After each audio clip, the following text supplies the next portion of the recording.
के महारथी हैं। और मुझे तो कल शाम को बताया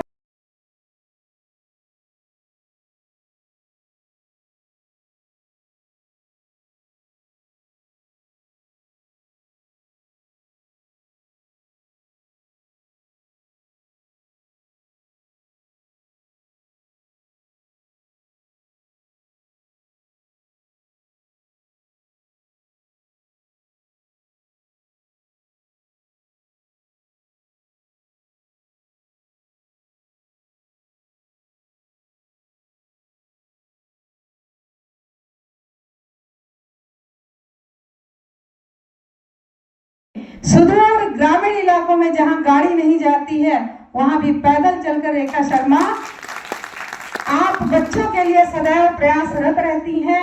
महाविद्यालय एलबीएस की मैं प्राध्यापिका हूं, लेकिन कोई हमारे गोड्डा जनपद का, चाहे वो जूनियर हाई स्कूल हो, चाहे प्राइमरी स्कूल हो, चाहे इंटर कॉलेज हो, हर एक शिक्षक अपने परिवार का सदस्य मुझे समझता है, क्योंकि विज्ञान का एक अभियान लेकर विगत सारी सुख सुविधाएं होती हैं, संपन्नता होती है।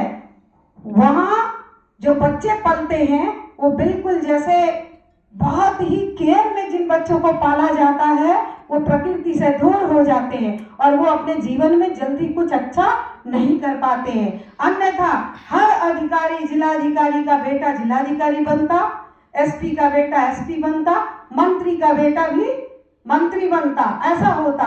लेकिन आज आप देखते हैं रिक्शा चलाने वाले का बेटा भी आईएएस की तैयारी करके सफलता प्राप्त कर रहा है। तो जो जितना संघर्ष करता है वो उतना रवा होता है, वो उतनी तेजी से आगे बढ़ता है। जब आपके जीवन में संकट आए तो मेरी ये बात याद कर लेना कि मैम ने कहा था तुमको आगे बढ़ना है, इसीलिए संकट तुमको चुनौती दे रही है। तो धैर्य के साथ उस चुनौती को झेलना है और आगे बढ़ जाना है। याद रखो, टॉपर कभी भी जीवन में कोई बहुत अच्छा काम नहीं कर पाते हैं। जो मीडियोकर होते हैं, बीच वाले बच्चे होते हैं, वही अपनी मेहनत की ताकत से, जैसे कछुआ आगे निकल गया खरगोश से, वैसे ही वो बच्चे आगे निकल जाते हैं। और निश्चित एक दिन ऐसा आएगा, अगर लक्ष्य निर्धारित कर लोगे तो बहुत बड़ा लक्ष्य तुम्हारा इंतजार करेगा। जब कभी कहीं असफल होना तो फिर मुझे याद कर लेना कि नहीं, मैम ने कहा था तुम असफल हुए हो तो ये एक छोटा स्टेशन है, इसीलिए तुम्हारी ट्रेन यहाँ पर नहीं रुकी है। तुम्हारे लिए कोई बड़ा मंच, कोई बड़ा स्टेशन इंतजार कर रहा है, तुम्हारी गाड़ी वहीं रुकेगी तुम्हारे लिए। तो हमेशा पॉजिटिव थॉट के साथ हर एक असफलता से कुछ न कुछ शिक्षा लेकर आपको आगे बढ़ना है, तभी आप इस देश को, भारत देश को विकसित राष्ट्र की श्रेणी में खड़ा करने में सफल होंगे। और यहाँ चाहे मंचासीन हमारे सभी अतिथिगण या हमारे सामने बैठे सभी सम्मानित भाई बहनों से मैं कहना चाहूंगी, अपनी युवा पीढ़ी से, अपने नौनिहालों से कहना चाहूंगी कि हमारे दिल में, हमारे हृदय में सबसे पहले होना चाहिए हमारा देश, हमारी कंट्री। हम चाहे हिंदू हैं, मुस्लिम हैं, सिख हैं, ईसाई हैं, बौद्ध हैं, जैन हैं, कुछ भी हैं, वो हम बाद में हैं। सबसे पहले मातृभूमि जहां हमने जन्म लिया है, उस जन्मभूमि के प्रति हमको सदैव न्याय के साथ, सकारात्मक कार्य के साथ, हम किसी भी विधा में जाएं तो हम भारत को तोड़ने का काम न करें। चाहे वो राम का जीवन देख लीजिए, त्याग का, परिवार ही छोड़ दिया, राजा थे और पूरा परिवार ही छोड़ दिया समाज के कल्याण के लिए, बुराइयों को दूर करने के लिए। इसी तरह महावीर ने भी त्याग किया। मोहम्मद साहब ने भी हमेशा यही शिक्षा दी कि दूसरों की भलाई करो, लेकिन हम अपने स्वार्थ में हम अपने धर्म को भी मोड़ देते हैं, अपनी विधा को भी मोड़ देते हैं, अपने अनुसार चलने लगते हैं। ये गलत है। हमेशा देने वाला महान होता है, जो समाज को कुछ देता है उसी को दुनिया याद रखती है, चाहे वो राम हो, चाहे वो रहीम हो, चाहे वो बुद्ध हो, चाहे वो महावीर हो। तो मैं आप सभी से बच्चों यही कहती हूँ, चाहे आप जिस भी धर्म और जाति के हो, हमेशा याद रखना कि मैम ने ये कहा था, भारत को टूटने नहीं देंगे।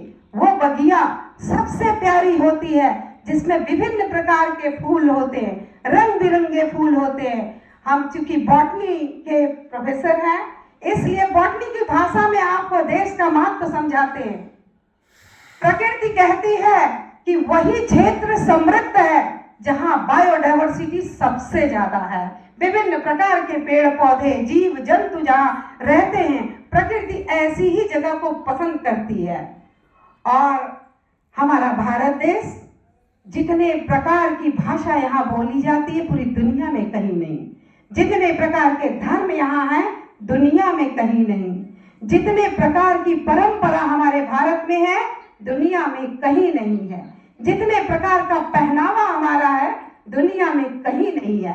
सारे जितने भी जलवायु के प्रकार हैं, कहीं गर्मी, कहीं ठंडी, कहीं बारिश, कहीं पहाड़, कहीं घाटी, कहीं समतल, सब कुछ तो हमारी भारत में है। स्विट्जरलैंड वाले जो हमसे हमारे सीनियर बोलते हैं, भाई भाई हमें बताने की जरूरत नहीं है, हमको अपने दिल में इस बात को रख के लेके चलना चाहिए। चंद कुछ मुट्ठी भर लोग आकर हम लोगों के दिमाग में एक जहर डाल देते हैं और उस जहर से हम लोगों को बरगला देते हैं। हम लोग अपनी पढ़ी लिखी हुई शिक्षा को भूल जाते हैं। बचपन से जो हमें शिक्षा दी जाती है उन सब चीजों को एक दरकिनार कर देते हैं और आपस में हम लोग लड़ना झगड़ना शुरू कर देते हैं। सबसे पहले मुझे लगता है कि अपने अंदर एक दृढ़ निश्चय करना चाहिए कि हमको जात के बीच में लड़ाना, धर्म में लड़ाना, आपस में जो देश का नाम लेके लड़ाते हैं, पहले तो उन चीजों से हमको बाहर निकलना चाहिए। मंच पे आकर तो हम लोग माइक लेके कुछ भी बोल सकते हैं, पर क्या ये सच है कि आप अपने दिल पर हाथ रखकर ये कसम खा सकते हैं और ये सौगंध ले सकते हैं कि हमारे अंदर कोई भी द्वेष भावना नहीं है किसी जात के प्रति, किसी धर्म के प्रति, और इस भारत देश को लेकर हम उतने ही ईमानदार हैं जितना अपने माँ बाप और अपने बच्चों के लिए ईमानदार रहते हैं। तो मंच पे सिर्फ भाषण देने से या समाज में आकर बड़ी बड़ी बातें करना तो बहुत आसान होता है।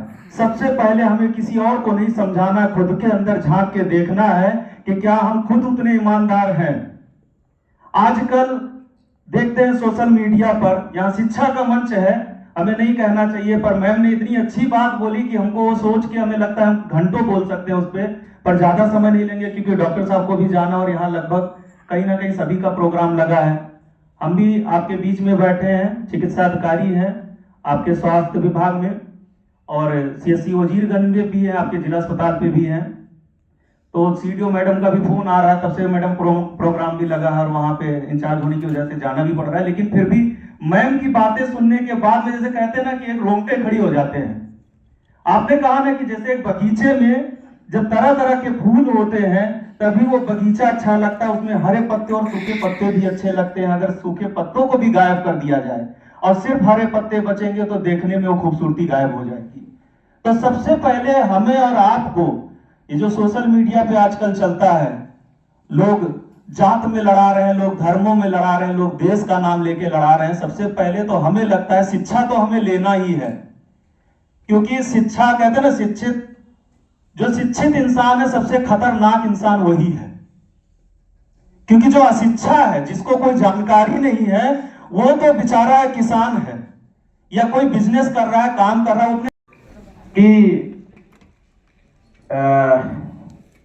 देखो मैं भूल रहा हूँ थोड़ा सा, हम ऐसा याद आ गया मुझे, थोड़ा सा मैं मिस कर रहा था कि हम ऐसा मुल्क बनाना चाहते हैं, दोनों लोग को आश्वस्त करते हुए, जो हमारे अभी पढ़ के गए हैं, जो कह के गए हैं उनको भी और आने वाले दोनों लोगों को, कि हम ऐसा मुल्क बनाना चाहते हैं हिंदुस्तान की सरजमीन पर जिसमें आदमी रहे, आदमी और सिर्फ आदमी बनकर। मैं ऐसे नगर के हर गली के हर ईंट के हर कण का इंतजाम करता हूं, क्योंकि आदमी हूं, आदमी से प्यार करता हूं। इसीलिए ना मैं मंदिर बनाता हूं, ना मस्जिद बनाता हूं, ना हिंदू बनाता हूं, ना मुसलमान बनाता हूं। वतन की अमनो चैन और समरसता की खातिर इंसान की औलाद को इंसान बनाता हूं। आ जाइए डॉक्टर साहब का स्वागत करिएगा।